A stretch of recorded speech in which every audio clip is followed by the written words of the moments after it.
de la conférence nationale des oulémas au Haut Conseil islamique. Voyons ensemble.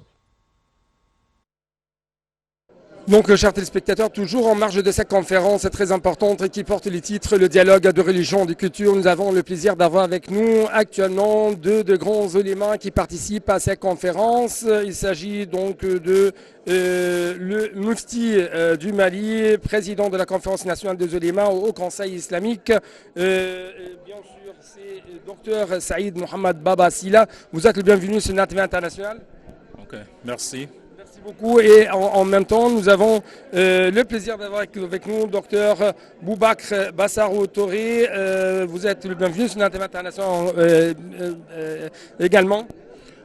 Oui, mais surtout je suis universitaire, directeur des études dans le centre Ahmed Baba pour les manuscrits d'anciens de Tombouctou. L'université de quoi, Khaled?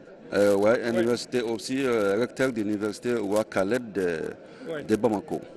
Vous êtes, encore une fois, vous êtes le bienvenu sur NATV International en Égypte en général. Bien sûr, il y avait des messages qui ont été lancés à partir notamment de la séance inaugurale de cette conférence. Justement, qu'est-ce que vous avez en fait remarqué?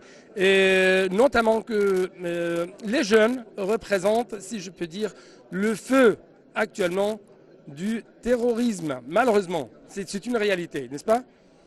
Malheureusement, c'est une réalité parce qu'il y a un problème d'acculturation de la vraie islam. Parce que ce qu'il faut savoir, c'est que les êtres humains sont tous éminents d'Adam et d'Awa. Et nous sommes tous égaux. Et que nous sommes tous les fils d'un seul créateur. C'est un seul Dieu qui nous a tous créés. Donc, à cet effet, nous devons être des frères en humanisme et nous devons vivre ensemble et dans la tolérance. Voilà. En fait, monsieur le Mufti, vous trouvez dans une lutte acharnée contre l'extrémisme, notamment au niveau des jeunes. Donc, comment vous avez même profité de cette expérience que vous passez actuellement aussi sur la terre égyptienne à travers la tenue de cette conférence? Oui. Cette conférence, c'est une occasion pour nous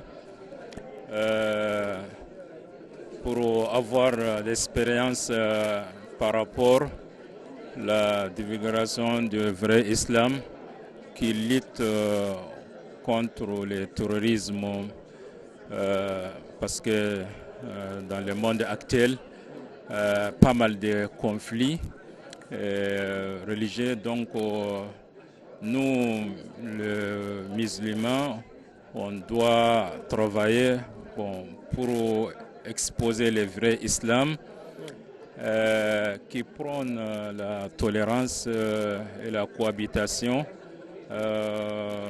entre tous les mondes.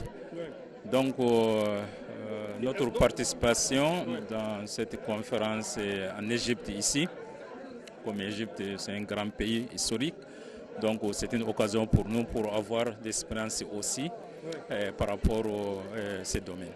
En fait, l'Azhar, à travers les messages qui a été lancé aujourd'hui par le représentant de l'Azhar, a dit que l'Azhar, l'Égypte, mais bien sûr les oulémas musulmans, contre l'idée de la choc, l'idée de choc entre les civilisations, pour la citoyenneté, pour l'établissement des institutions de l'État. Encore une fois, vous êtes malheureusement dans une crise actuelle au Mali. Comment vous avez reçu de tels messages? Avec grand plaisir. Comme le docteur Saïd vient de souligner, nous sommes là quand même pour échanger, prendre expérience, surtout avec tout le monde, et avec les Égyptiens.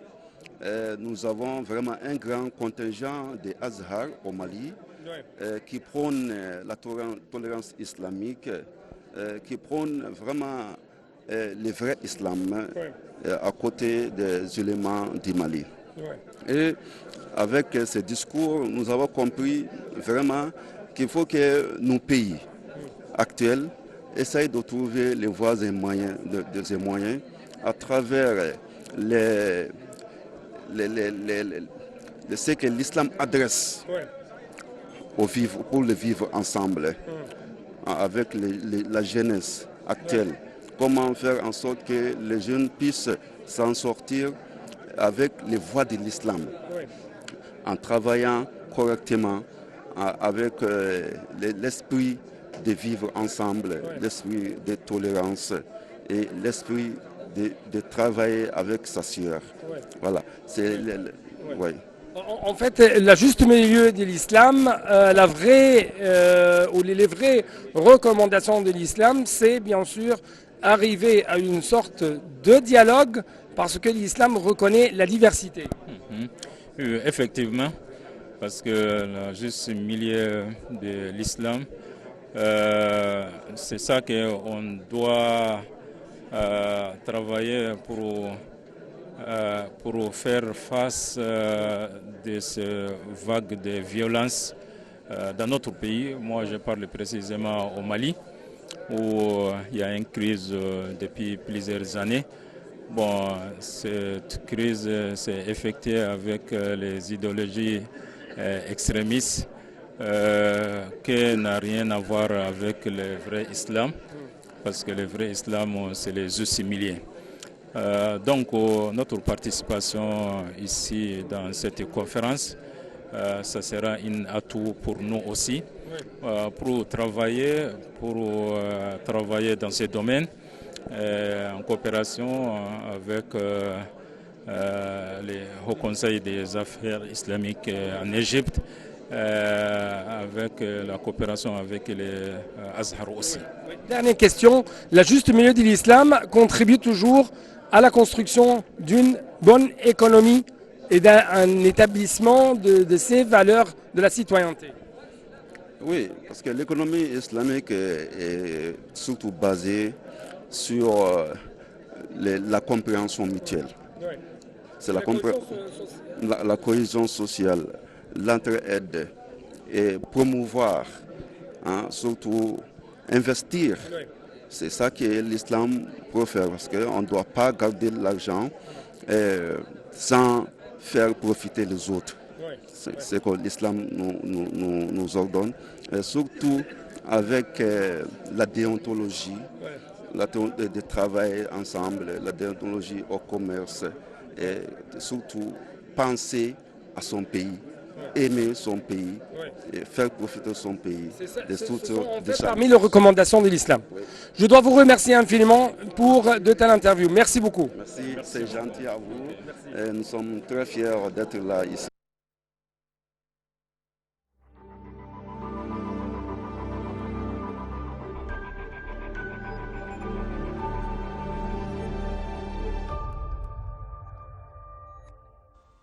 Et nous enchaînons, chers téléspectateurs, toujours avec notre envoyé spécial Hani Farag dans cette 31e conférence